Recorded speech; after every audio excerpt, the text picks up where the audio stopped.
नमस्कार, मैं स्वरूपा। स्वागत है उत्तराखंड लाइव में। पहले हेडलाइंस। सीएम धामी का दावा, 2027 में भी प्रदेश की जनता चुनेगी स्थिर सरकार। बीजेपी की होगी बम्पर जीत। जनहित में काम कर रही उत्तराखंड।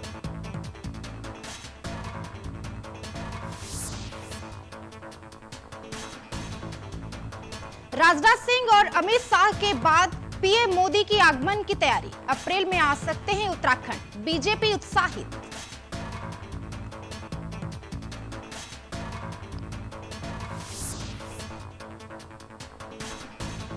उन्नीस अप्रैल से शुरू होगी चारधाम यात्रा। सीएम धामी ने कहा, अब तक 10 लाख से अधिक श्रद्धालुओं ने कराया पंजीकरण। तीर्थयात्रियों को मिलेगी बेहतर व्यवस्थाएं।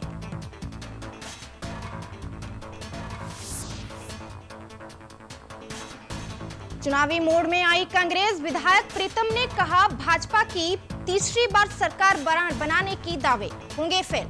इस बार उत्तराखंड में आएगी कांग्रेस।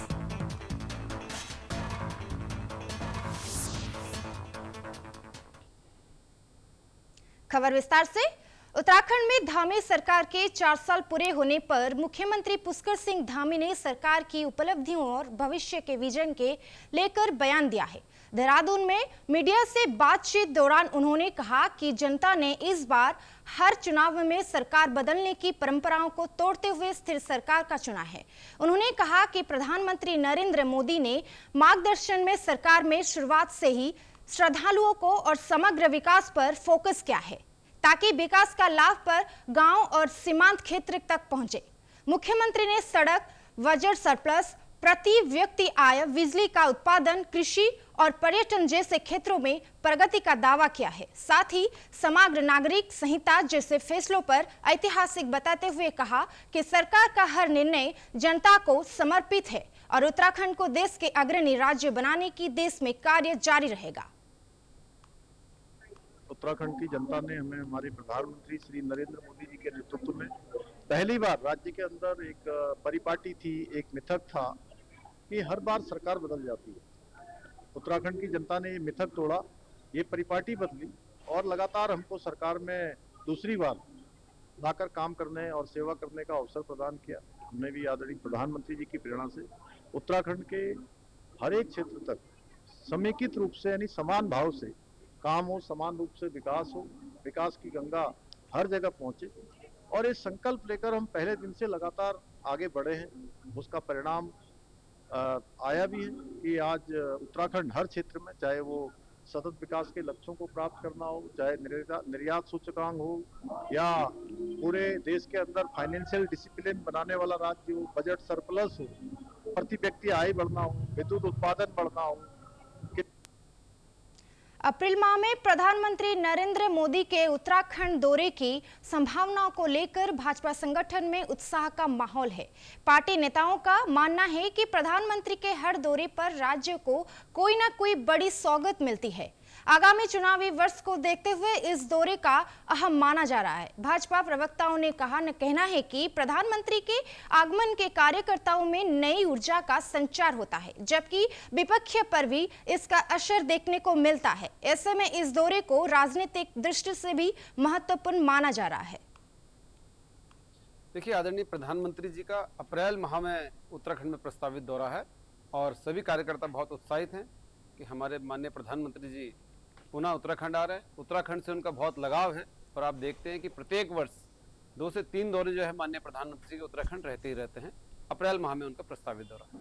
निश्चित तौर पर जब माननीय प्रधानमंत्री जी उत्तराखंड आते हैं, वो उत्तराखंड को सौगात देकर जाते हैं और उत्तराखंड में हमारे कार्यकर्ता जो है उत्साहित भी होते हैं, उनका मनोबल भी बढ़ता है।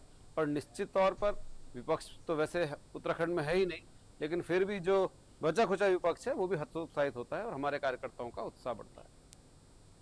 मुख्यमंत्री पुष्कर सिंह धामी ने कहा है कि चारधाम यात्रा 2026 की तैयारियां युद्ध स्तर पर चल रही है और श्रद्धालुओं की सुविधा और सुरक्षा सरकार की सर्वोच्च प्राथमिकता है। 19 अप्रैल से शुरू हो रही यात्रा को सुचारू बनाने के लिए सड़क परिवहन, स्वास्थ्य, पेयजल और शौचालय जैसी मूलभूत सुविधाओं पर विशेष ध्यान दिया जा रहा है। सीएम ने बताया कि पिछले वर्ष आपदाओं को बावजूद 51 लाख से अधिक श्रद्धालुओं ने दर्शन की, जबकि इस वर्ष अब तक 10 लाख से ज्यादा पंजीकरण हो चुके हैं।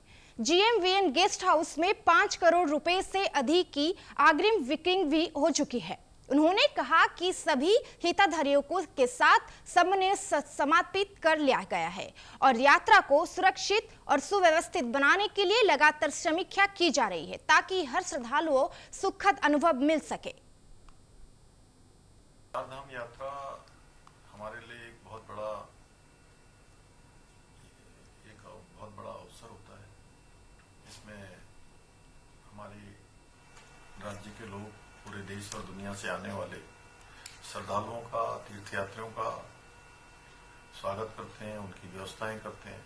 और इस वर्ष 19 अप्रैल से जो चारधाम यात्रा प्रारंभ हो रही है, उसके निमित्त सभी तैयारियां लगातार 2025 की यात्रा के संपन्न होते ही हमने प्रारंभ कर दी थी। अब सड़कों पर भी विशेष ध्यान दे रहे हैं, अन्य अवस्थापना सुविधाएं अच्छी हों, आवास अच्छा हो, सुरक्षा की व्यवस्था अच्छी हो, इसके साथ साथ दर्शन की व्यवस्था अच्छी हो, परिवहन अच्छा हो, उन सभी पर विशेष ध्यान।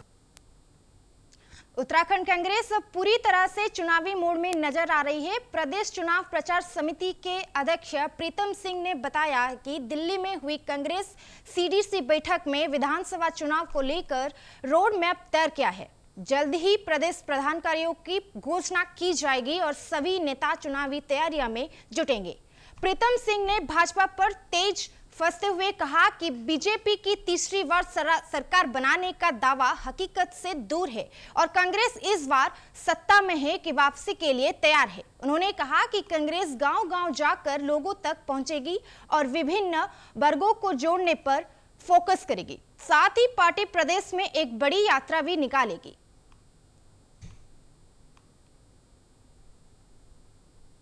देखिए, दिल्ली के अंदर हमारी बैठक हुई। उस बैठक में पूरे प्रदेश के अंदर कांग्रेस ने अपना एक रोड मैप तैयार किया है और सभी साथियों को जिम्मेदारी सौंपी है। उस जिम्मेदारी को आगे बढ़ाने का काम हम करेंगे और आम जन तक सीधा संवाद स्थापित करेंगे। आपने कहा कार्यकारिणी को लेकर के शीघ्र मुख्यमंत्री आवास परिसर में मंगलवार को शहद निष्कासन का कार्य किया गया, जिसमें पहले चरण में करीब 60 किलोग्राम शहद निकाला गया। इस दौरान मुख्यमंत्री पुष्कर सिंह धामी ने उद्योग विभाग को निर्देश दिए कि परिसर और आसपास के क्षेत्रों में 3 गार्डन विकसित किए जाएं, जिसमें वी फ्रेंडली, बटरफ्लाई फ्रेंडली और बड़े फ्रेंडली गार्डन शामिल हो। मुख्यमंत्री ने कहा कि उत्तराखंड में मधुमक्खी पालन की उपचार संभावनाएं हैं और यहां के विविध फूलों की प्रजातियों को उच्च गुणवत्ता वाले जैविक शहद उत्पादन के लिए अनुकूल है। उन्होंने पहाड़ी क्षेत्रों में औषधीय गुणों वाले शहद उत्पादन को बढ़ावा देने की भी बात कही। इस अवसर पर उद्यान प्रभारी दीपक पुरोहित और देवभूमि पर्वतीय ग्राम्योद्योग विकास के संस्थान हरबटरपुर और चेयरमैन वाजपेयी कुमार सैनी भी मौजूद रहे।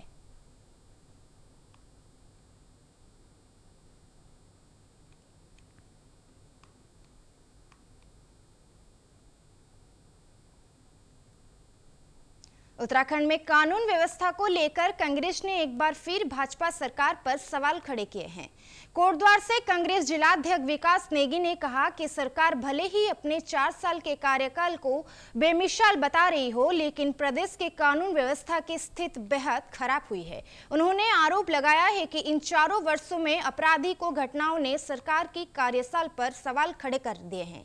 नेगी ने यह भी कहा है कि जब प्रदेश के गृह मंत्री की जिम्मेदारी स्वयं मुख्यमंत्री संभाल रहे हैं, तब भी हालात नहीं सुधरे हैं, जो सरकार की नाकामी हो दर्शाता है। हर साल हम तो कहेंगे फेल सरकार इसलिए कहेंगे, लगातार चाहे हम लॉ एंड ऑर्डर की बात की जाए, चाहे हम खनन की बात की जाए, चाहे आबकारी, लगातार आप देखिए पूरे सारे कहीं ना कहीं एक आम आदमी को सबसे पहले अगर हम कहें सरकार का सबसे मूल कर्तव्य जो होता है वो है आम नागरिक की सुरक्षा। तो खटीमा में वन्यजीव संरक्षण और प्रबंधन को लेकर वन विभाग और मीडिया के बीच एक महत्वपूर्ण वर्कशॉप का आयोजन किया गया।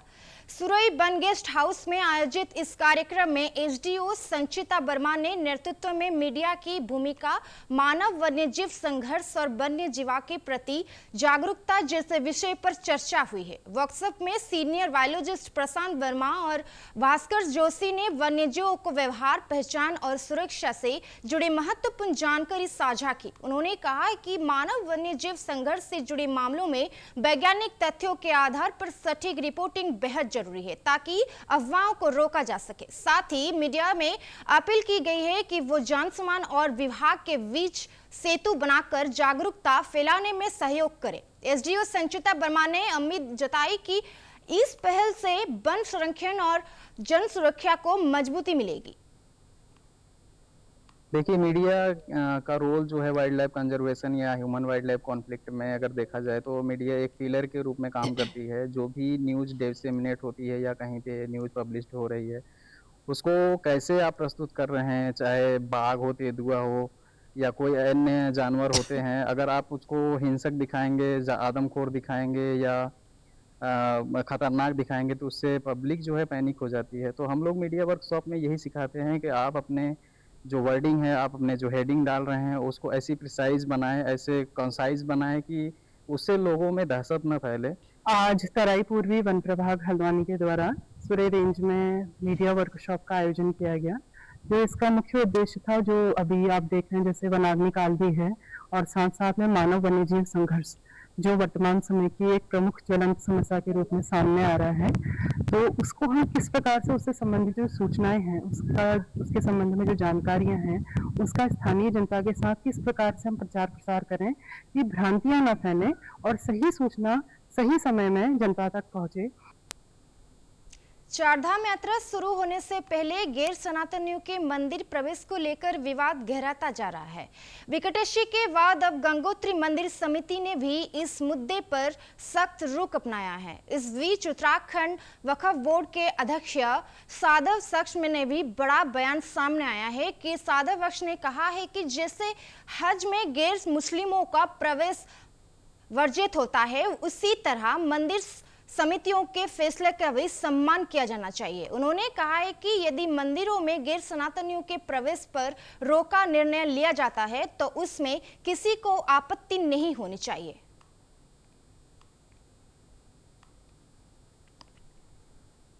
कहां कौन से मंदिर परिसर में कौन जाएगा कौन नहीं जाएगा, ये वहां के धर्म गुरुओं को तय करने देना चाहिए।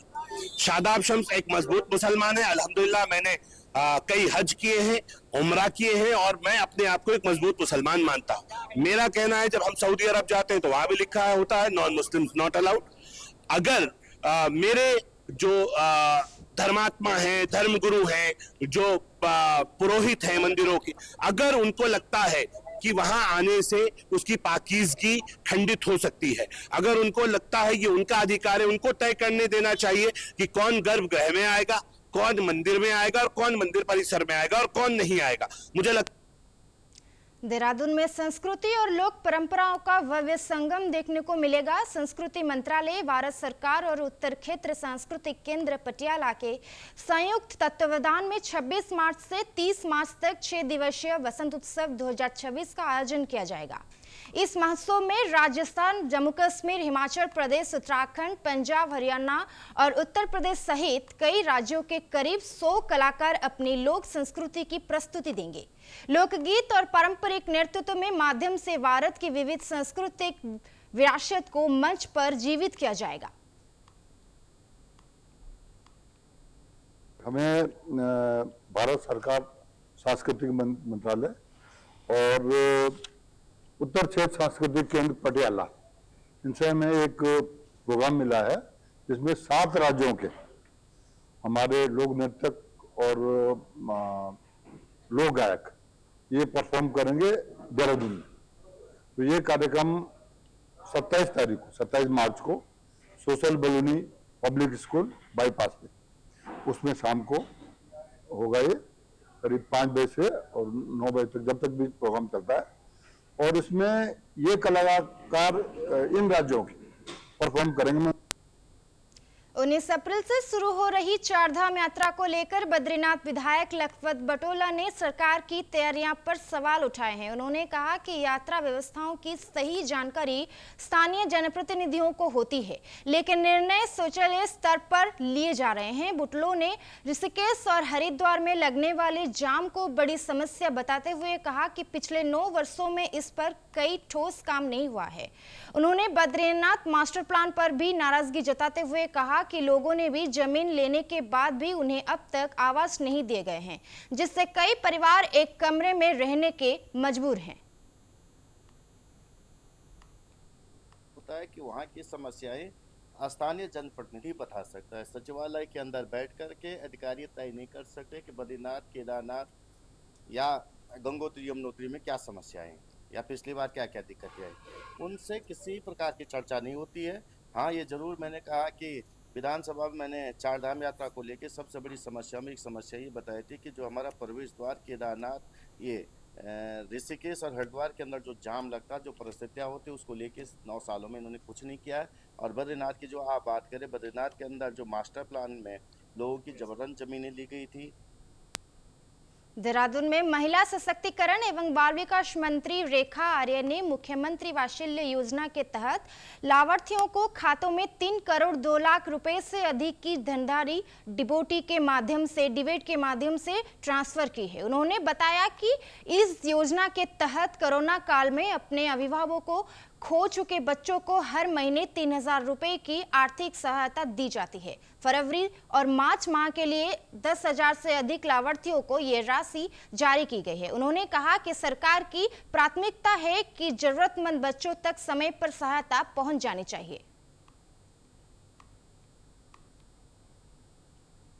मुख्यमंत्री वात्सल्य योजना के अंतर्गत आज लगभग 5057 बच्चों को उनके वात्सल्य का पैसा यानी कि 3000 रुपये प्रति माह प्रति बच्चा जो स्वीकृत किया गया है, आज वो उनके खातों में डीबीटी की गई है। लगभग यह धनराशि 3 करोड़ 24 लाख के करीब यह धनराशि उनके खातों में डीबीटी की है। निश्चित रूप से इस धनराशि के प्राप्त होने के साथ में हमारे वात्सल्य के बच्चों को बहुत मदद हो जाती है और आर्थिक बहुत सहयोग हो जाता है। मैं माननीय मुख्यमंत्री जी का बहुत धन्यवाद करूंगी कि माननीय मुख्यमंत्री जी लगातार निर्बाध तरीके से वात्सल्य योजना से जुड़े हमारे सभी बालक बालिकाओं के लिए लगातार धन आवंटन जो है उनके आशीर्वाद से होता रहा है। और देहरादून के प्रेमनगर थाना क्षेत्र में छात्र गुट्टों के बीच हुई मारपीट में एक युवक की मौत हो गई। बताया जा रहा है कि वर्चस्व की लड़ाई को लेकर 2 पक्षों में विवाद हुआ, जिसमें युवक गंभीर रूप से घायल हो गया था। उस उपचार के लिए अस्पताल में भर्ती कराया गया है, जहां इलाज के दौरान उसकी मौत हो गई है। पुलिस ने मामले में त्वरित कार्रवाई करते हुए 3 आरोपियों को हिरासत में लिया है, जो यहीं तक निजी शिक्षण संस्थान के छात्र बताया जा रहा है। एसपी सिटी प्रमोद कुमार ने अनुसार प्रथम दृष्टि से मामला आपसी रंजिश के प्रतीत हो रहा है और अन्य आरोपियों की गिरफ्तारी के प्रयास जारी है। कल देर रात थाना प्रेमनगर पर सूचना प्राप्त हुई 112 कंट्रोल के माध्यम से कि केहरी गांव के आसपास 2 छात्रों के गुटों में आपस में मारपीट हो रही है और एक व्यक्ति उसमें अत्यधिक घायल है, जिसको कि प्रेमनगर सीएचसी लेके जाया जा रहा है। इस सूचना पर तत्काल थाना नए फोर्स के सीएचसी गए। वहाँ पर पता चला कि उसकी हालत अत्यधिक नाजुक थी, तो फिर उसको सरकारी वाहन में दून अस्पताल में भर्ती करवाया गया, जहाँ दौरान इलाज देर रात उसकी मृत्यु हो गई है। उत्तरकाशी के मोरी ब्लॉक में अग्निकांड की घटनाएं लगातार सामने आ रही है। हाल ही में फिताड़ी गांव में भीषण आग लगने से कई आवासीय भवन जलकर राख हो गई है। आग लगने के कारण में आसपास के घास फूस के घर से बने घर और संभावित स्टाफ के शिफ्टिंग में वजह से माना जा रहा है। घटना की सूचना ग्राम प्रधान द्वारा प्रशासन की दी गई है, जिसके बाद पुलिस, एसडीआरएफ, स्वास्थ्य विभाग और अग्निशमन दल मौके पर पहुंची और मिसाल कई घटनाओं को आग पर काबू पाया है, लेकिन अभी तक नुकसान का पूरा आकलन नहीं हो पाया है।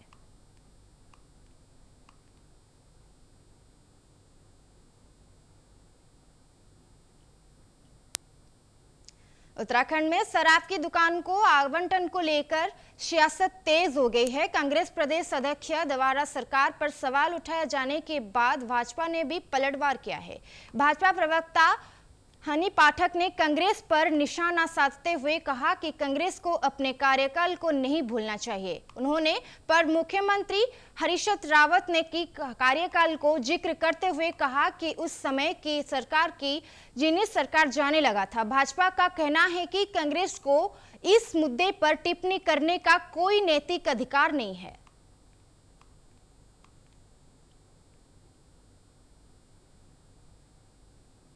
देखिए, कांग्रेस अगर अपने आंख पे लगे चश्मे की धूल को साफ कर पाती तो वो शायद देख पाती कि किसके कार्यकाल में डेनिस सरकार का नाम दिया गया था, किसके कार्यकाल की ये बात है।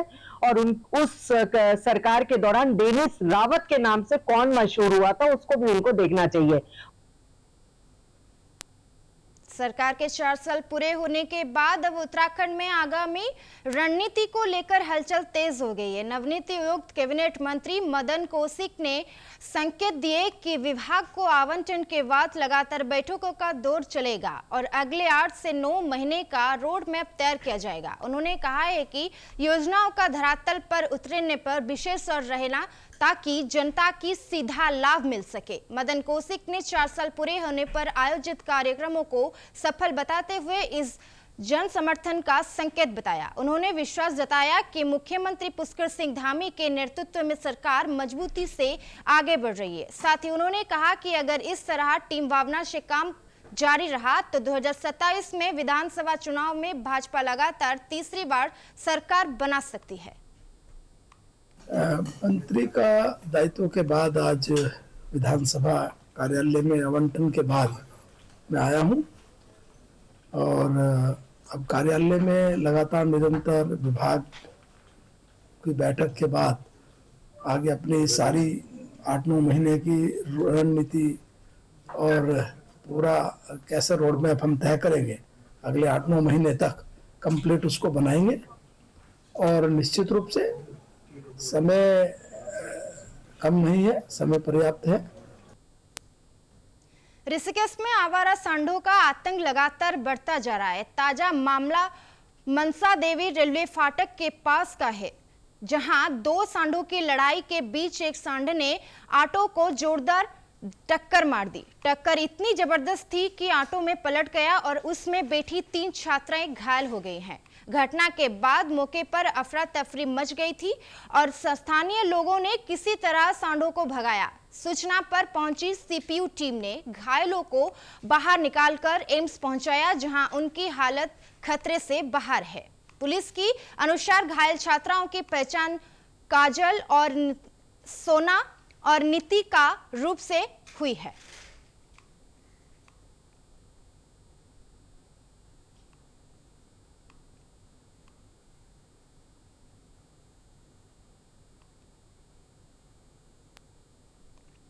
प्रदेश में पुष्कर सिंह धामी सरकार के 4 साल पूरे होने के भाजपा जन जन की सरकार 4 साल बेमिसाल थीम के तहत कार्यक्रम आयोजित कर रही है।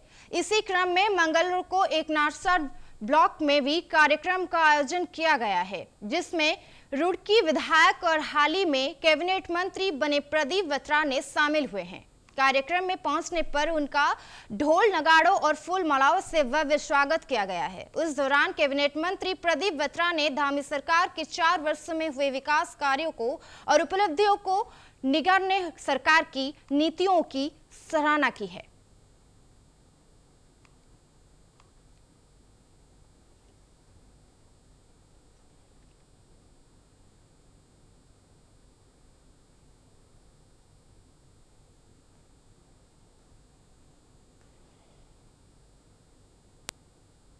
ये थी आज की बड़ी खबरें। फिर मिलते हैं एक नई बुलेटिन के साथ। तब तक के लिए नमस्कार।